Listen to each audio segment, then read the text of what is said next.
Hello. Happy Thursday, everybody. Yeah, we're back, I and it's love our Thursday. intro. I love our Yes. intro music. It gets me jazzed up every single time I hear it, and I miss it when I don't get to hear it. Yeah. Well, it's Thursday. We're on a regularly scheduled slot for this week. First regularly scheduled slot for the year, and we're here.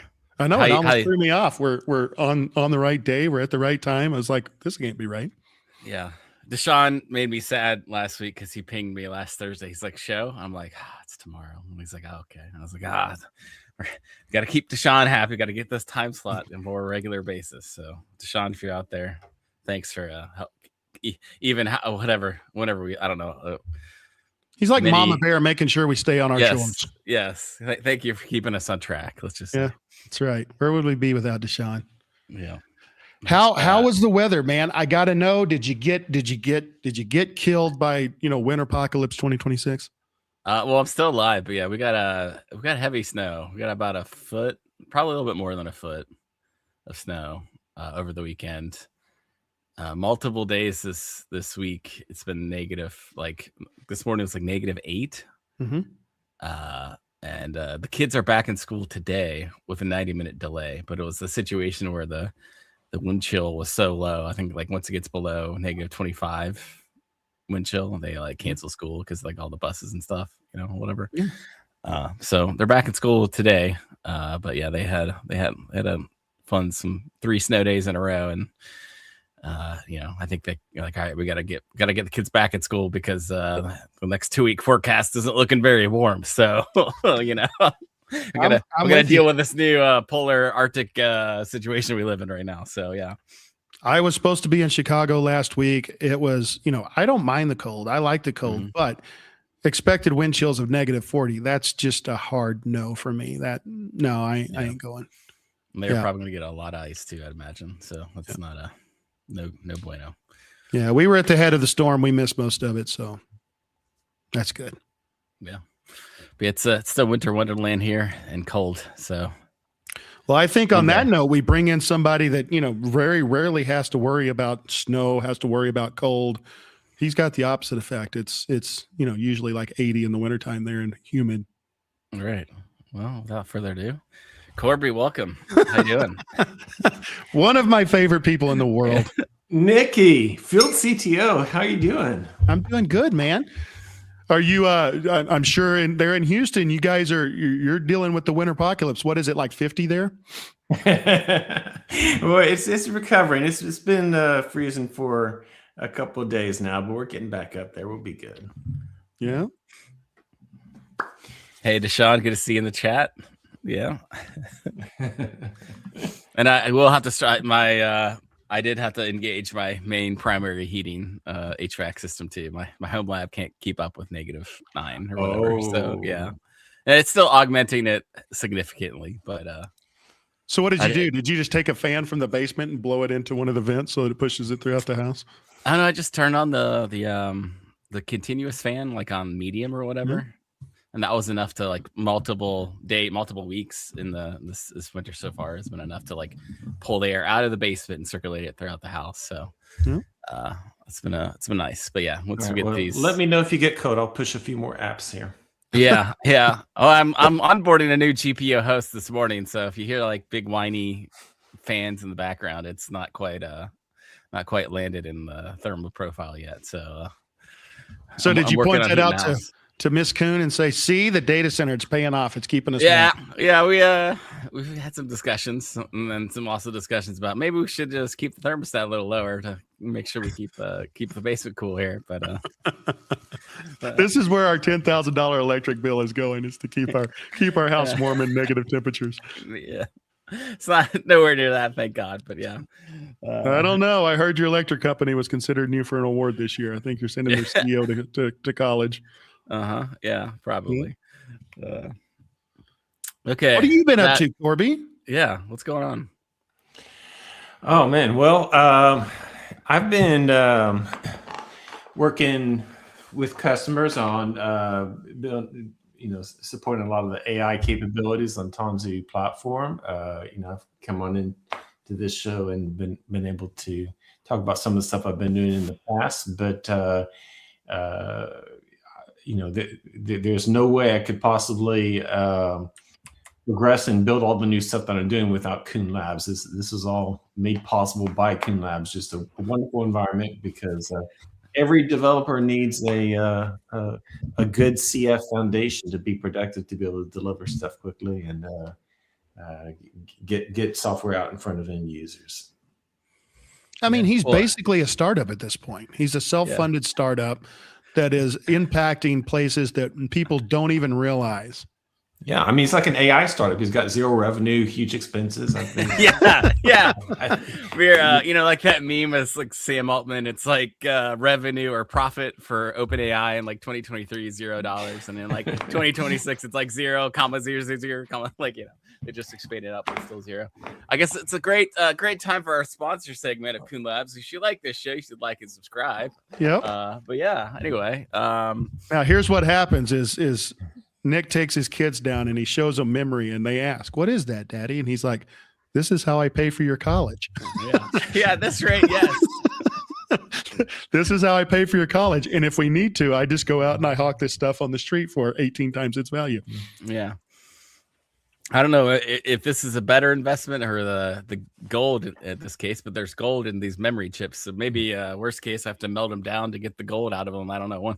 One way or the other, they'll be paying for college for these kids. But anyway. Yeah, you're fixing to take us down a rat hole because, Yeah. I could talk about that for 15 minutes as well. Yeah. Well, I guess we'll say, talk to me, Goose. What are we talking about today, Corby? One of your latest projects in the agentic AI world, so to speak. Yeah, well, when I've been on here in the past, I've kind of shown, chat applications using, Cloud Foundry AI services connect to LLMs and connect to MCP service and stuff, and that was pretty cool in 2025. But there are limits, about what that stuff can do. And, so I've been trying to move further and say, okay, how can Cloud Foundry, effectively deploy and run autonomous agents and be able to do that in a way that, provides enterprise safety, fast path to production, and all that stuff. So let me figure out how to do share on this here.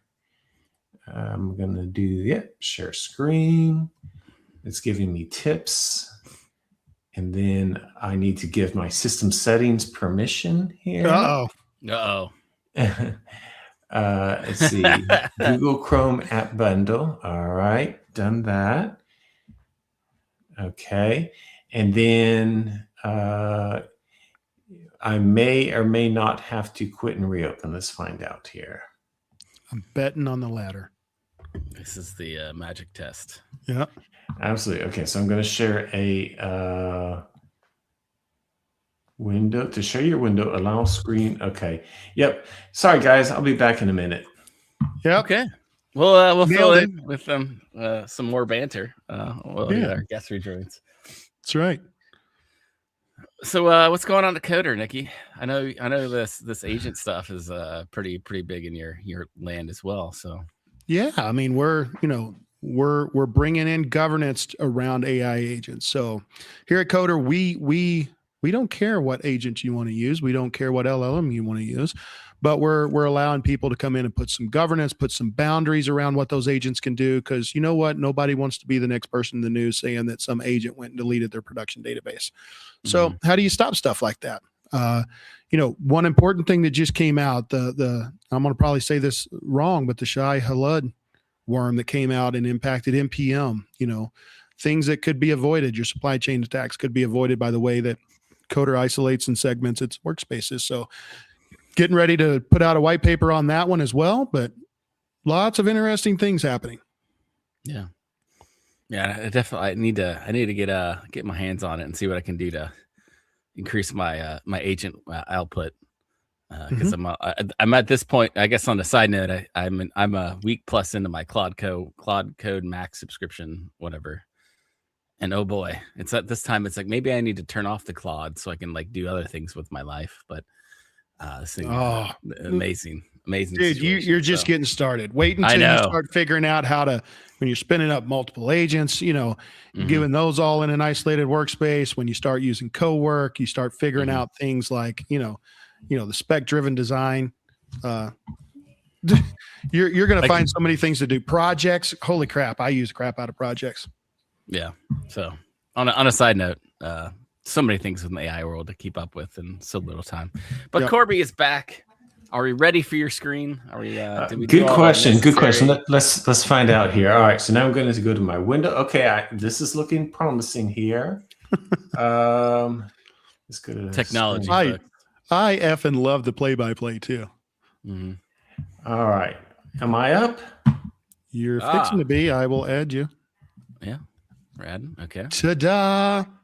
Yeah. Fantastic. Plus a little bit, if you know what I'm saying. Yeah. All right. All right. Okay, there we go. Got a little of that. Yeah. Looks good. So when I run Claude here, I'm now running an agentic core. Not just the chatbot. Why is that important? It was because these agentic cores, as I'm sure most of the audience is familiar from doing these coding agents, I can give it a complex task, and it will not just send a single request to the LM and get a response back. It will instead take that task and it will compose it into a to-do list. It'll break it up into smaller tasks, things that it needs to do. And then it will begin to execute tasks in that plan.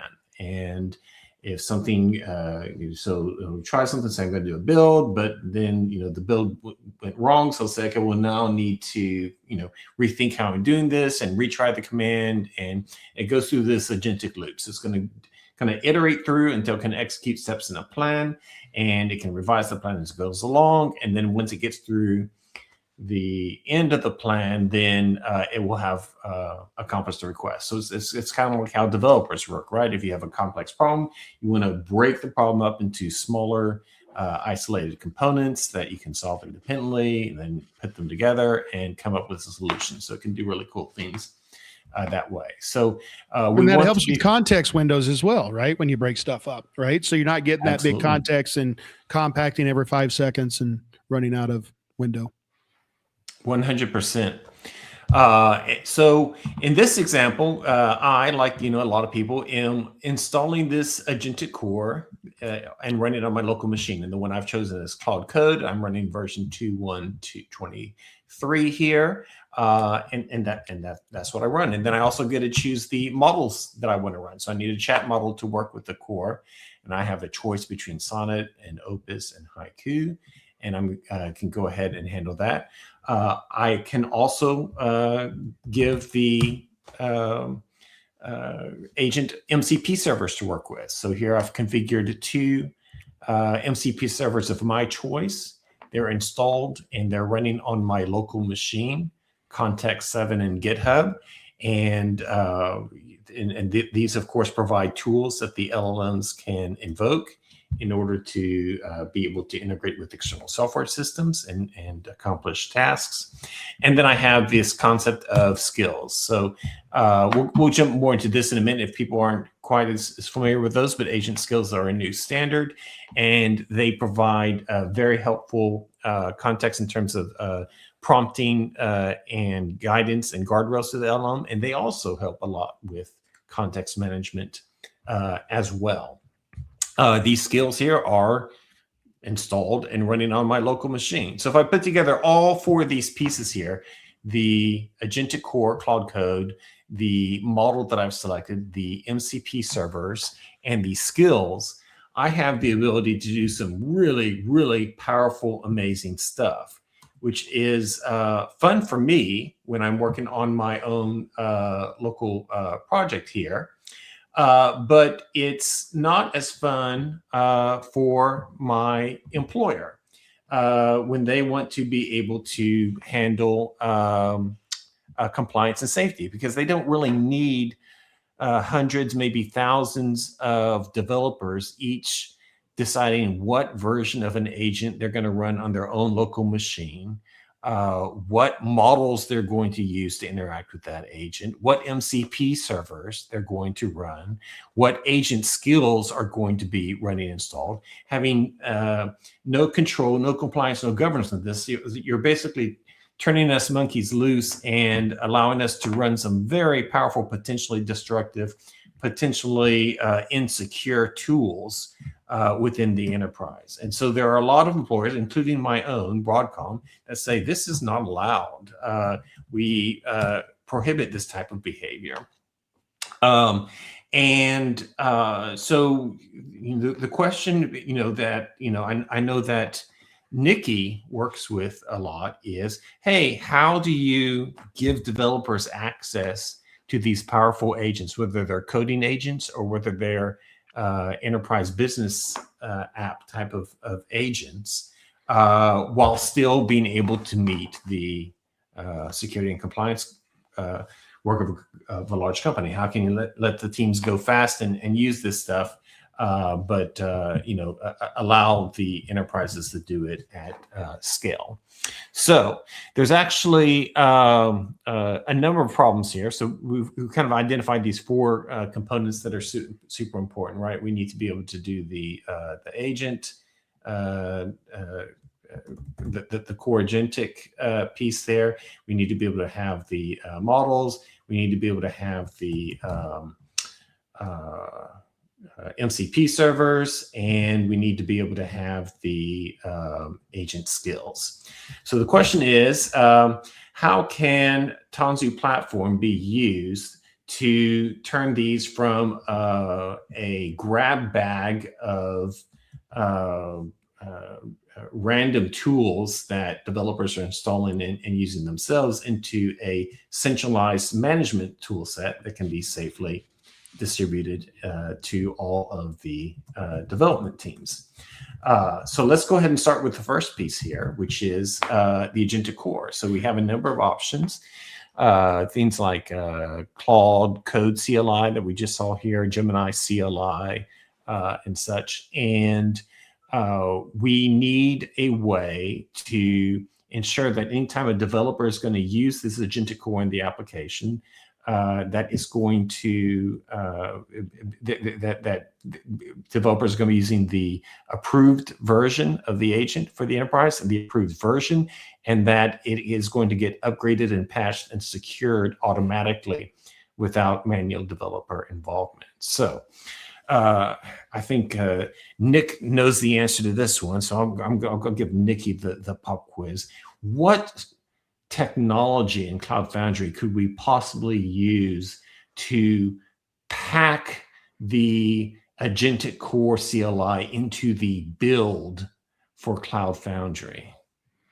So I'm going to say you could do this from a services perspective, or you could also probably do this from it's passing my name. The pack build. That's exactly right. The Cloud Foundry pack build. Oh, yeah, I'm sorry, build pack. That's right. Excuse me. Exactly. So what we're going to do is basically I'm going to have my application, in this, I'm a Spring developer, so I'm going to have a jar file, and I'll go ahead and run it through the Java build pack, like I always do. And the Java build pack, of course, is going to give me the approved JRE and configuration to be able to run my Java application. But then I'm also going to run it through my agent build pack. So this is going to be a multi-build pack setup. So there's two build packs that are used to get to the foundation, right? And then the agent build pack is going to take this container and it is going to embed that agentic CLI so that my Java application can directly invoke it. And because I'm using the build pack, I ensure that the right version is being updated and installed every time. And then, of course, eventually we get to our favorite place on earth, which is CF. So I think we've got a pretty good model here for getting an agent here. Now we need to select one. and Adib turned me on to Goose, which is a fantastic agentic core. It's got a couple of advantages. One is very lightweight and fast, and it's very friendly to embedding into a containerized environment like a Cloud Foundry application instance over here. Another thing is that just last month, Bullock, who created it, donated Goose to the Linux Foundation. So it's open source, it's a community license, and it's going to stay that way safe because it's under Linux Foundation governance here. So we can be confident that we can use this, very actively maintained, very actively updated, and it will be safe to use from an IP perspective for a long time. So I've gone ahead and created the Goose build pack.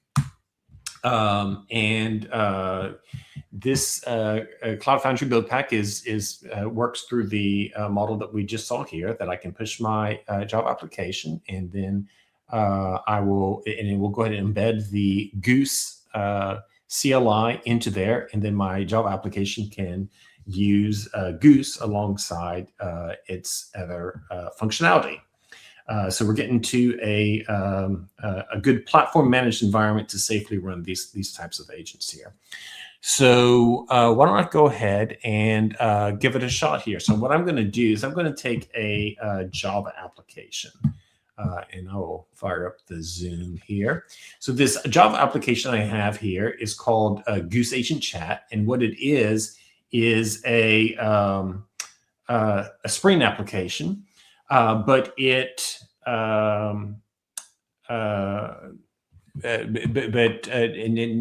just a regular Spring application, and I've really only kind of added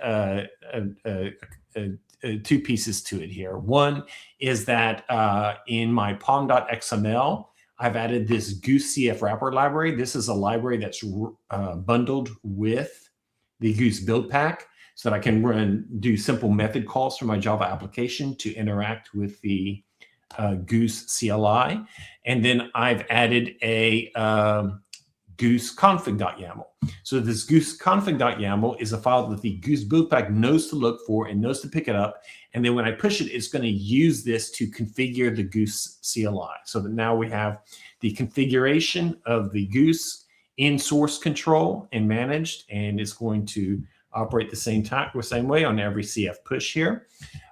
So in this, we're going to start off with a configuration that's very simple, which is that I enabled the developer extensions on Goose. These developer extensions gives us access to a sandbox environment. It gives us access to things like being able to handle the to-do list to execute complex agent workflows and so on. I will go ahead and push this application. If I go to my manifest, I can see that I have two build packs here. I have the Goose build pack and I have the Java build pack. So there's going to be a two-step build here. So let me go ahead and do this. I will no-hut my build, so I'm not spitting on my API keys all over the screen here. And we'll do the CF push. So we're going on in here and going through this process. And we can see that we are grabbing the, we're installing the Goose CLI here into the environment.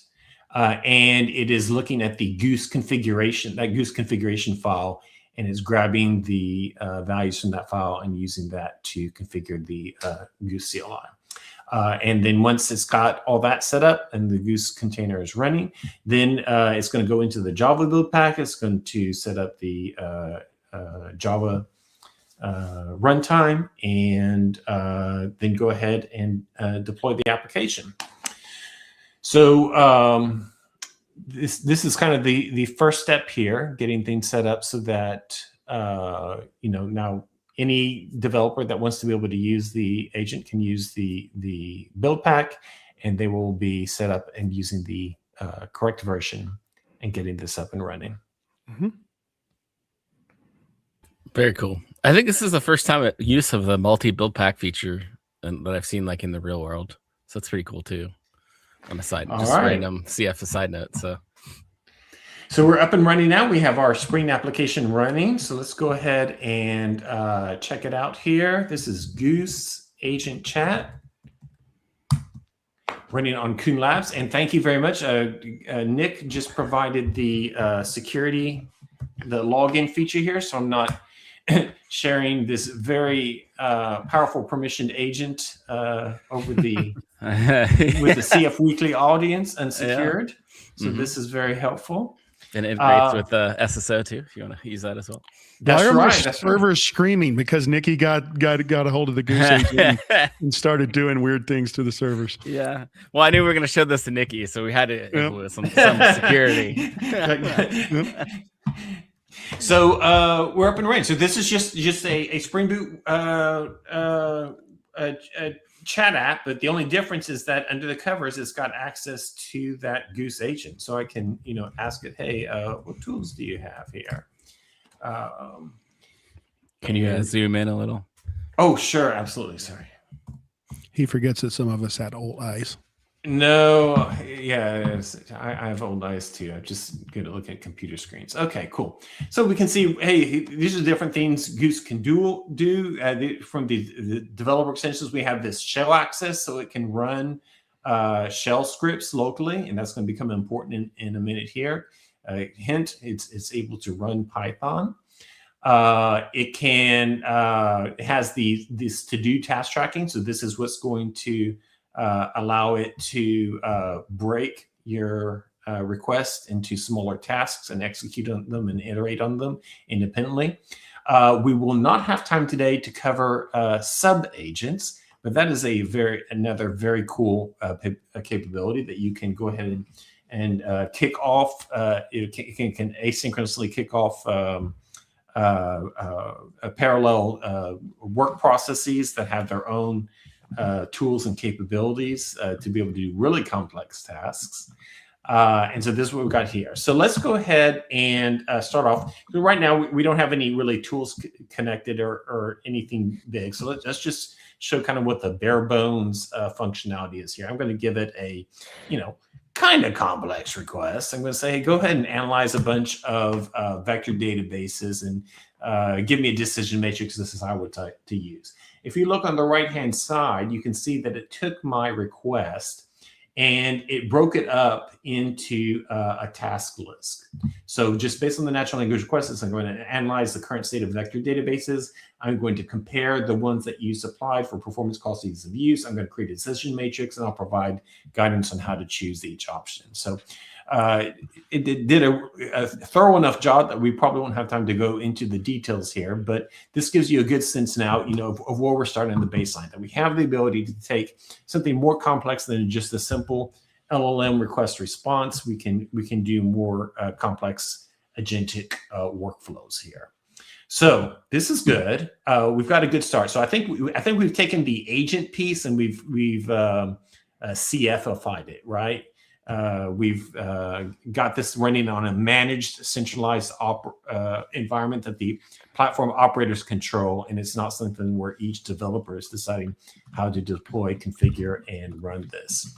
So let's go ahead and move to the next piece here. I'm going to go ahead and go to MCP servers next. I know that we've talked about MCP servers before on this show here, but these are the tools that it's going to allow the agents to start calling other software systems and do really cool tasks. And we've seen before, that these MCP servers, because the spec is very lightweight and flexible, can be written in Java or Python or Node. They run as web apps, which means they are wonderful to run on Cloud Foundry.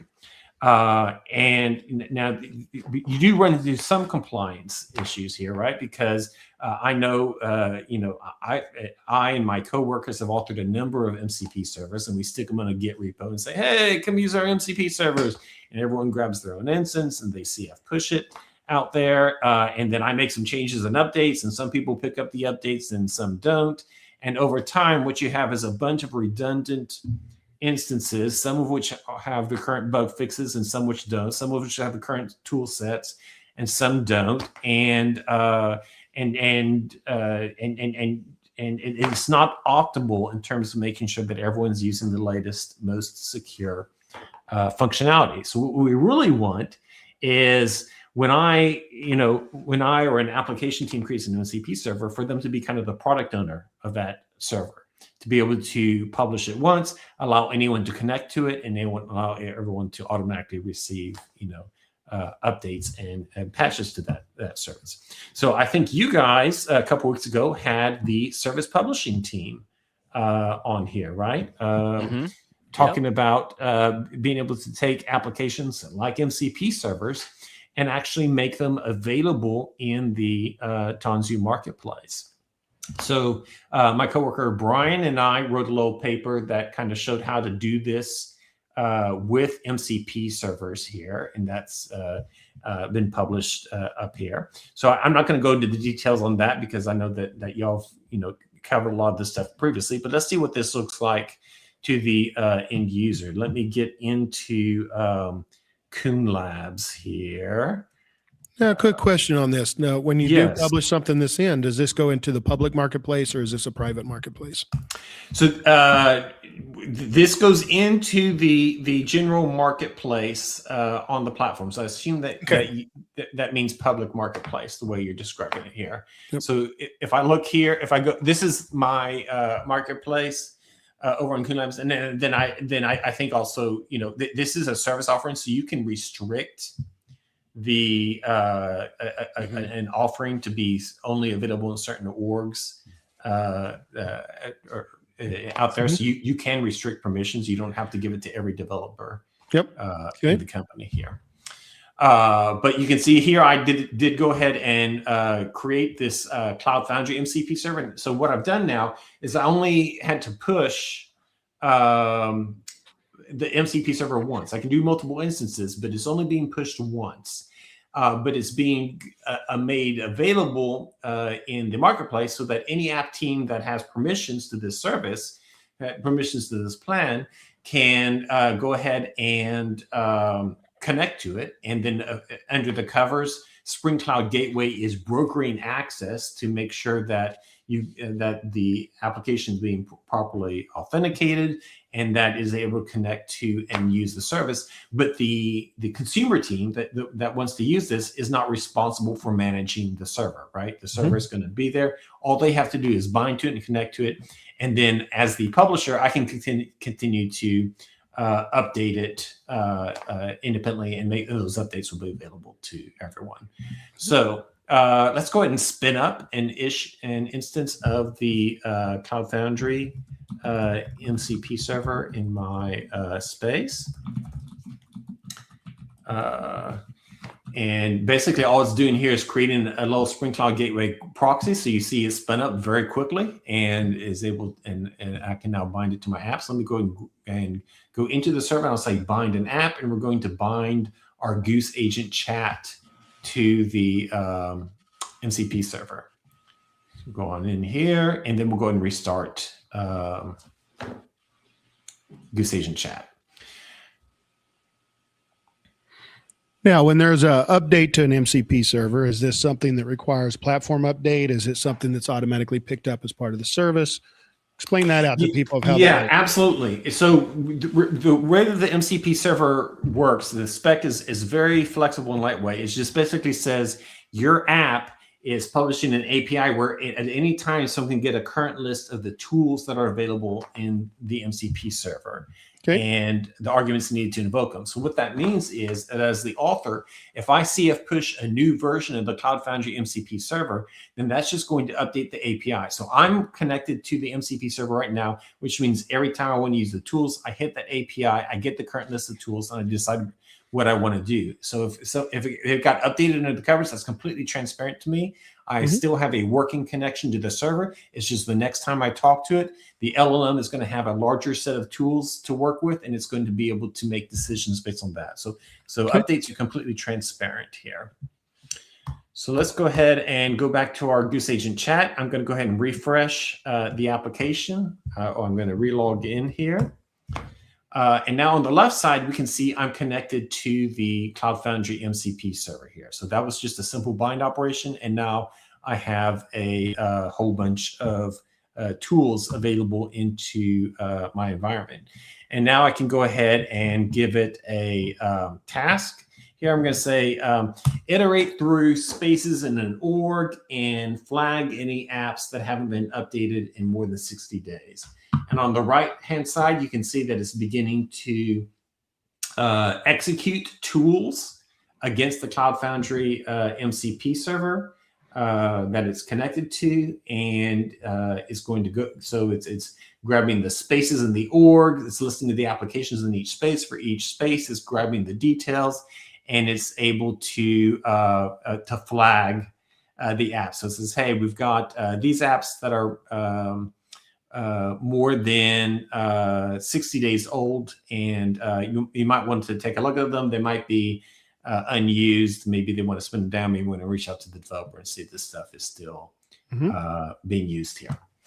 So this is good. I think we've now successfully CF-ified the MCP servers. Instead of having arbitrary MCP servers running on a local desktop, we have MCP servers that have been approved for use and publishing into the Tanzu marketplace. So everyone is using something that's been approved. You're connected to it. Every time you connect to it, you're running the correct version of the MCP server. And this is centrally managed by the platform operator. This is getting us to enterprise safety. Nice. So the next piece we want to look at here is called agent skills. So agent skills are a relatively new standard. That they were specific to Claude, in the second half of last year, as Claude began to roll out this technology. But it very quickly became popular. And it's now been adopted as an open standard. And Claude and Anthropic, in fact, donated agent skills as well to the Linux Foundation last month. So agent skills, what are they? Agent skills are folders of instructions, scripts, and resources that agents can discover and use to do things more accurately and efficiently. So, like MCP servers, this is not, just an impossibly complex piece of technology. It's just something that's just been very intelligently designed and proven to work very well and improve the overall results of agentic workflows. So if you look at skills, what they consist are, like I say, a folder of instructions and scripts. So at the core requirement is that you'll have a file called skill.md, which is just going to be a natural language description for the LLM of what the skill is and what it can do. And then if it needs to be able to reach out to additional resource files, you can add those in there as well. And then what's really good is that you can also add executable code. So specifically Python scripts, you can put them in there. And if the skill needs to be able to execute these in order to accomplish a purpose, then they can do that. So this is all kind of abstract so far. Let's see what this looks like in practice and why these are useful here. I'm going to go ahead. I'm going back to my Goose Agent Chat, and I'm going to update my gooseconfig.yaml. So remember that this is the Goose configuration that the Goose build package is going to use to configure the server. I'm going to add a piece of that configuration. Specifically, I'm going to add a skill section. I'm going to say, let's grab two skills here, this Google Chat poster and this CF space auditor. And make those available as tools to the environment. So I'm going to go back to my Goose Agent Chat. I'm going to rebuild it so that it picks up the new Goose config with the skills definition in there.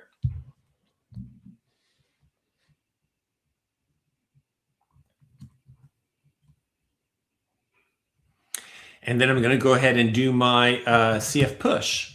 And so we're going to deploy now with the skills configuration. So what are these two skills that I added to the config file? You'll notice that both of them are living in Git, source control, which is a great place for these things to live because they can be enterprise managed. You can use permissions and pull requests and so on to control the authoring and updating of these skills.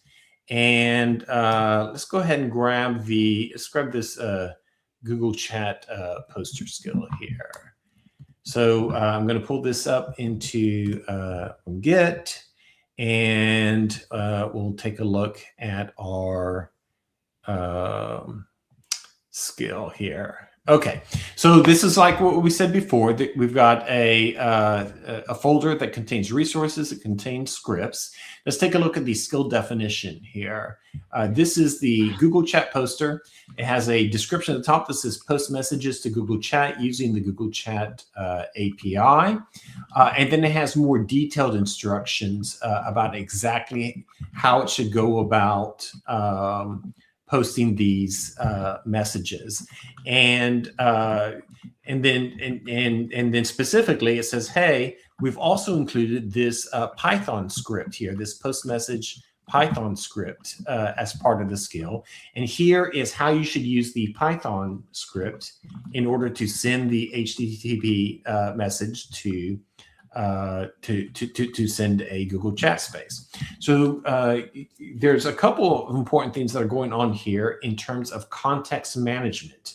This looks like just a really fancy system prompt. To some extent it is, but it's got some extra cool pieces here. One is that a agent that knows how to work with skills knows not to load the entire skill and all the resources and all the scripts into context up front.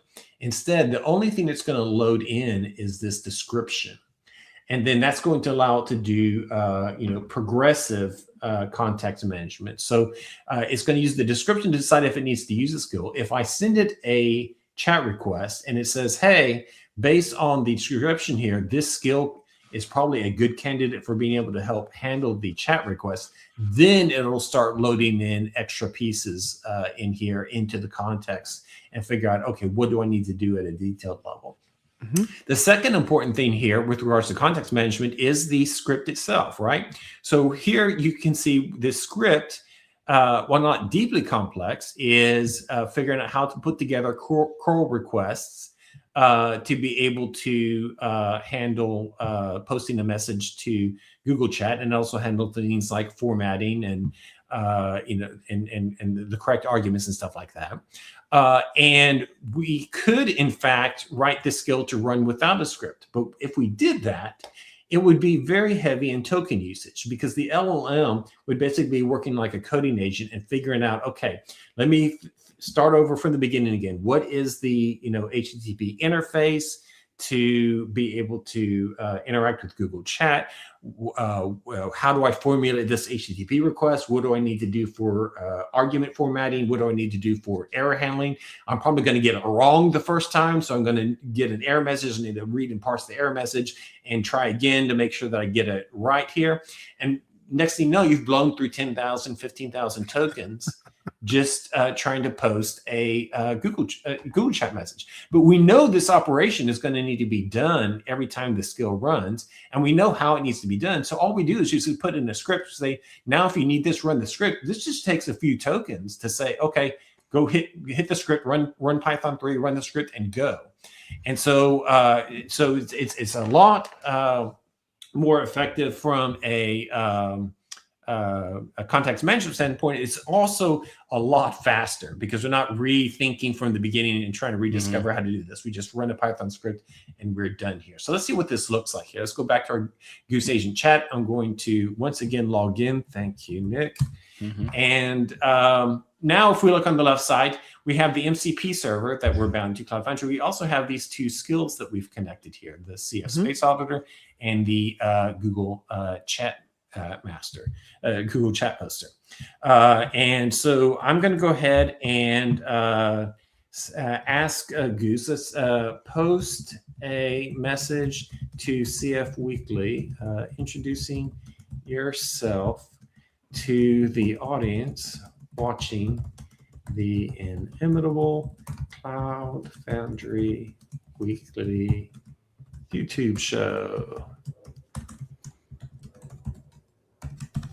Okay, so it's going to, so you can see first thing it does is it creates the task list, it loads the skill, it figures out, hey, this Google chat poster is probably the right skill to load based on the description, and boom, it posted the message. So hello, Cloud Foundry, I'm Goose. I can work across tools and extensions and so on.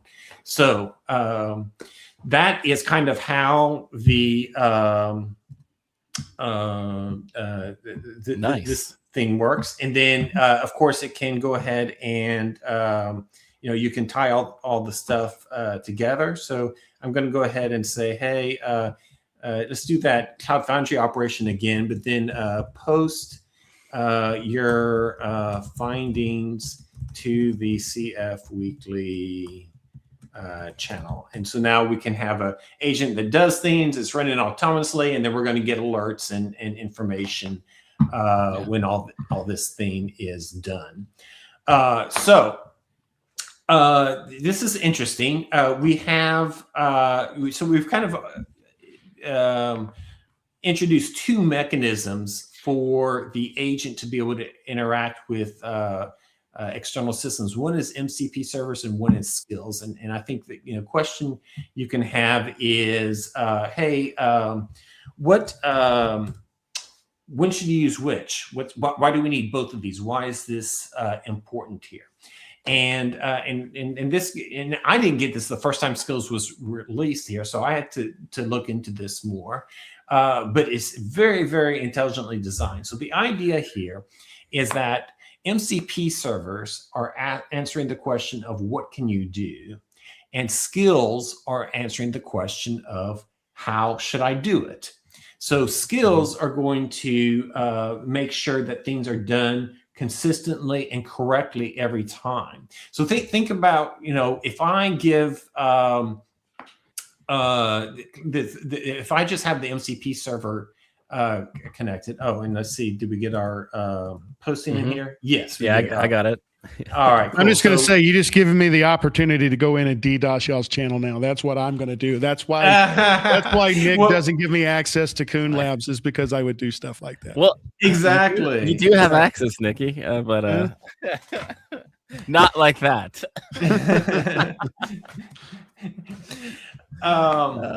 So would you say on this, Corby, like a good skill here would be for companies that maybe they want to use agents for code documentation? The skill could say, this is the way that we document. Here are the guidelines for documentation of our code, and utilize that as a skill that now all of your developers have access to, and you get consistency of that? Or is that going exactly? A little too far? Yes. So let's walk through an example here.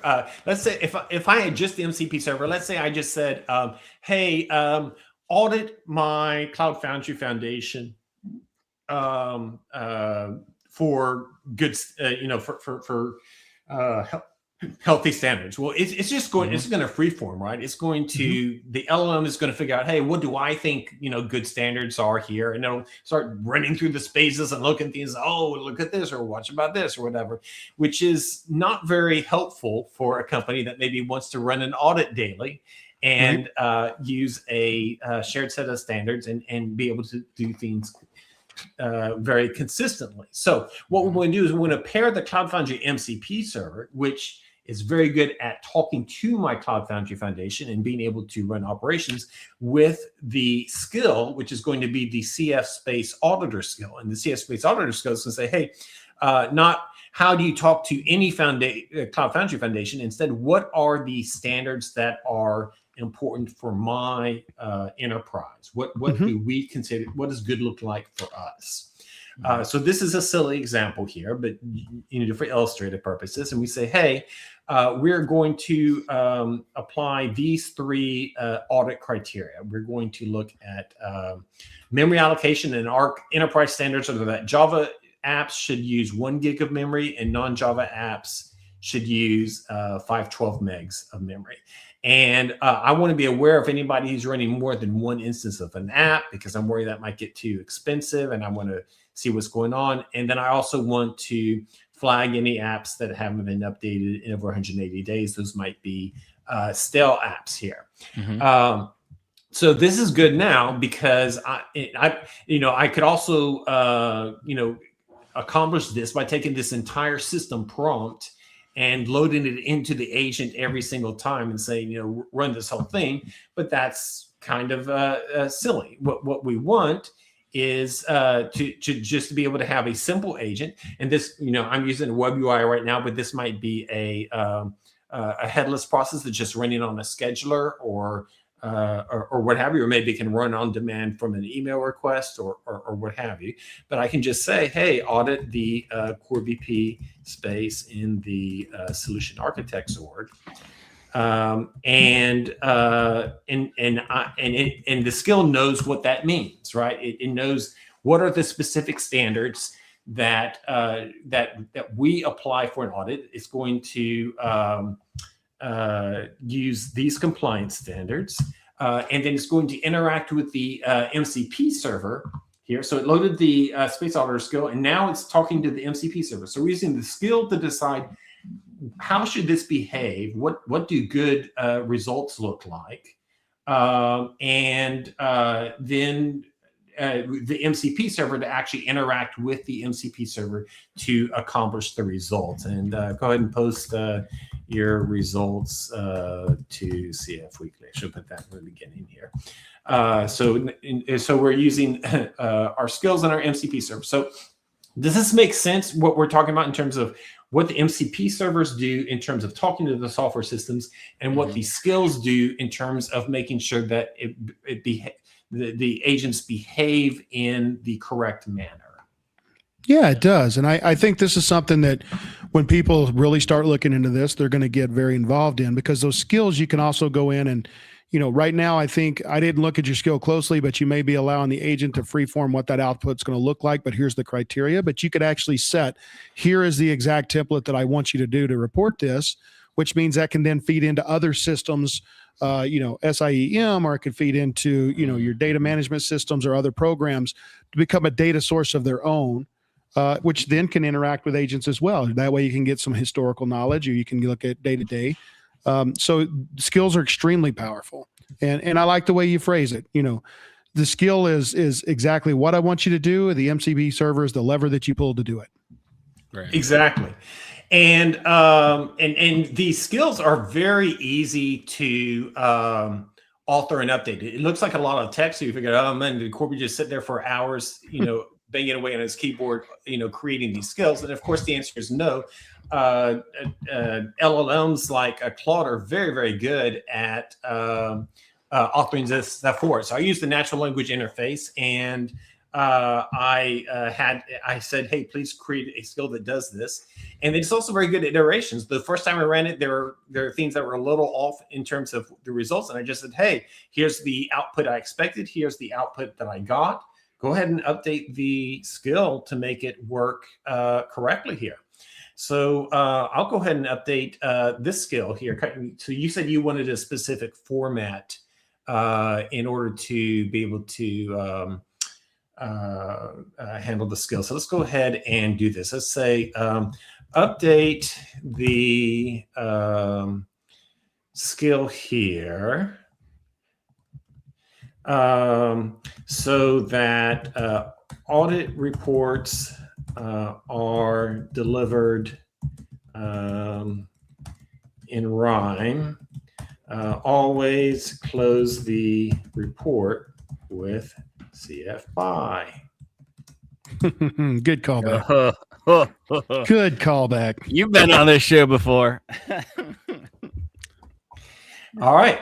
So it's going to go ahead and do this. So remember, this is in Git source control here. So I may not be a developer. I may just be a business domain expert. This may be a skill that is controlling, retail systems or interacting with retail systems or some other business app that I own. I have the ability to provide these guidance in terms of how I want the agent to work with the skills, and then I can go ahead and push the updated skill to get, and then oh no, remote changes need to be merged. God, I hope I didn't screw anything up here. Let's see. Did I get it? Did I get it? It worked. All right, cool. You've got Excellent. commits, whether they're the commits you're expecting or not, maybe a different story. No, I think I got it. So sometimes I have things that are horribly wrong, but okay. So I think we've got the new skill in here. So just to be safe, I'm going to go ahead and restart my Goose Chat just to make sure that it picks. It's not using a cached version of the old skill. We get that going up here, but what we've done here is, and of course we can use we can use CF to manage the credentials to securely connect to the Git repo where this stuff lives. But if you're getting a sense here, the development loops on this are really, really fast. It is really quick to be able to push out new versions of skills, to be able to connect the MCP servers, and to put together some really robust prompts that can accomplish big tasks. This is something I put, my God, I mean, my first release of Goose build pack is, see if I can see, it was this month. And I've already been able to build all kinds of crazy stuff. With this, you have this just really tight development loop, and you add capabilities, and it's going. It looks like I'm running, so let's give it a shot here. Let's go back again and log back into our system, and let's try again here. Let's audit the Corby P space in the solution architects. Org, post the audit report to CF Weekly. All right.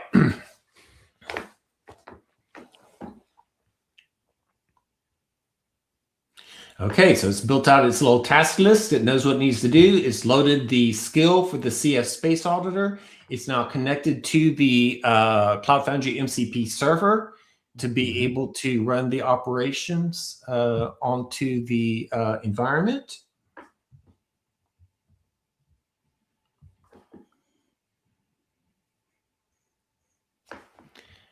Okay, we posted the report to CF Weekly. I'm curious, did we get the, I don't think we got the updated skill here. What did you put it in the email? I don't see any rhymes. No, I don't see any rhymes. I don't see CF by. So what did I wonder if my merge failed. Let's take a look. Let me do a refresh on my CF spotter skill and search for rhyme.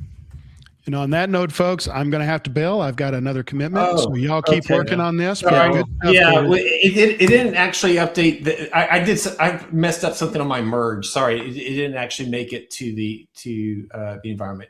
But I think you got to feel for what that looked like, what the process would look like to update the skill. Yeah, Awesome. Y'all keep talking. I will talk to you soon. Always good to see you. For me, CF bye. We'll see you next week. All right, take care. Good.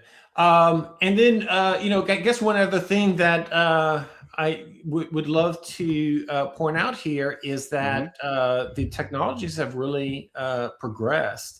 And what's the other thing that's really surprised me is, what I've been doing right now has been using a frontier model, OpenAI GPT 5.2, but these agents are working really well now with on-prem models. So if you don't want to spend the cost of burning API tokens through a cloud model, if you have very secure data needs and you don't want your agents, you don't want to be sending that data out to cloud models. You want to keep it on-prem in your own managed environment. You can go ahead and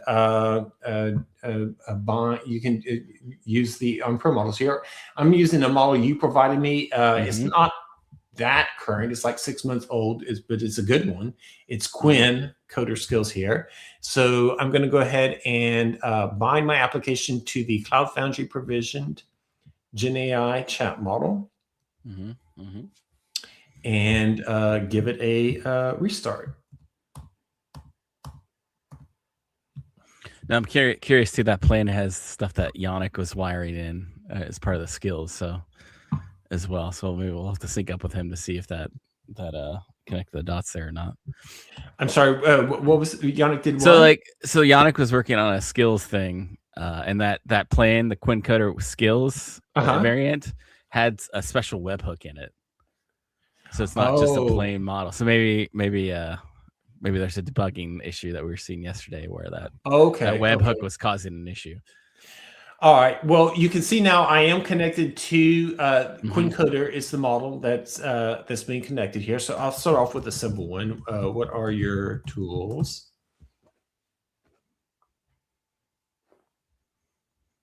And here it goes. So you can see it knows how to talk to the Cloud Foundry MCP tool. It has the developer tools that are installed with Goose. It has these skills. So this is the part that's a little bit newer for some of these coding models is they need to know to call this load skill when you're using a skill and do things. So let's give it a try. Let's see what happens. Let's say audit the Corby Page space in the solution architects org. And one thing I love is that this stuff is snappy, right? This is an on-prem model, and it's going to town. So it did fumble. It did not load skill here, so it didn't actually use the skill here, and it created its own. Oh no, it did. I'm so sorry. I just didn't see the load skill on the right side, but it's doing exactly the right thing here. So you can see it is using my criteria. It's saying Java apps should use giga memory, non-Java apps should use 512. It's doing the instance count, looking for ones with one instance, and looks at deployment state older than 6 months. So Quinn nailed it. This is great. And so, this is an on-prem model. It was fast. It was responsive. It invoked the skills. It invoked the MCP server. It built up the task list. It did a complex flow, and you're good to go. So I think this is a big boost for people who want to safely build these agents on-prem. We have now CF-ified the model, because we're only using approved models that are provisioned by Cloud Foundry. So we have governance over the agent. We're using the right version of the agent provided by the platform operator. We're using the right version of the MCP service that have been approved for use of the Tanzu service marketplace. We're using the agent skills that are connected to through our enterprise Git repo and managed safely there. And then we're using the CF managed model. So this is a big step forward in terms of developer teams that may say, hey, I want to build these really cool agents, but I got a bunch of hoops to jump through to make my employer feel comfortable in terms of building and running this stuff. Yeah, it's pretty incredible to see where this is at, and I think we did our last show was like a predictions episode, right? I think 2026 is going to be just insane about the progress and things that get produced out of this area. So many things, and I do appreciate you using skills, because that saves some tokens going to my GPUs and kind of lowers my electric bill a little bit. But it lowers the temperature in your house. I know you want to be warmer. In the summertime, I'll really thank you, I guess. Yeah, for sure. All right. Well, Corby, I really appreciate you coming on today and showing everybody what you've been up to recently. You're always kind of pushing the limits here, what we can do. and great to have you. Do you have any kind of closing thoughts for our audience? I know we're kind of a little over time here, but sorry about that. No, but I do agree with you. I think this stuff is going to be really crazy this year. I mean, I just look at what I've been able to build just this month with this stuff, and I think, and then you've contributed pull requests to this. Other colleagues that have as well. These tools are making it so easy just to rapidly build and deploy all this stuff. So I think you're going to see really great stuff being built this year. Yeah, very cool. I guess when we'll have our as we're wrapping up here, one last call out to like and subscribe if you see what's going on. We post this on our YouTube channel, on our social media accounts, and of course on cloudfounderweekly.com, our main podcast viewer. So if you want to listen, then it's pretty much in all the podcast players of choice as well. But without further ado, we'll see you next week, and we'll close with the CF bye. Yeah. So CF bye. See you bye.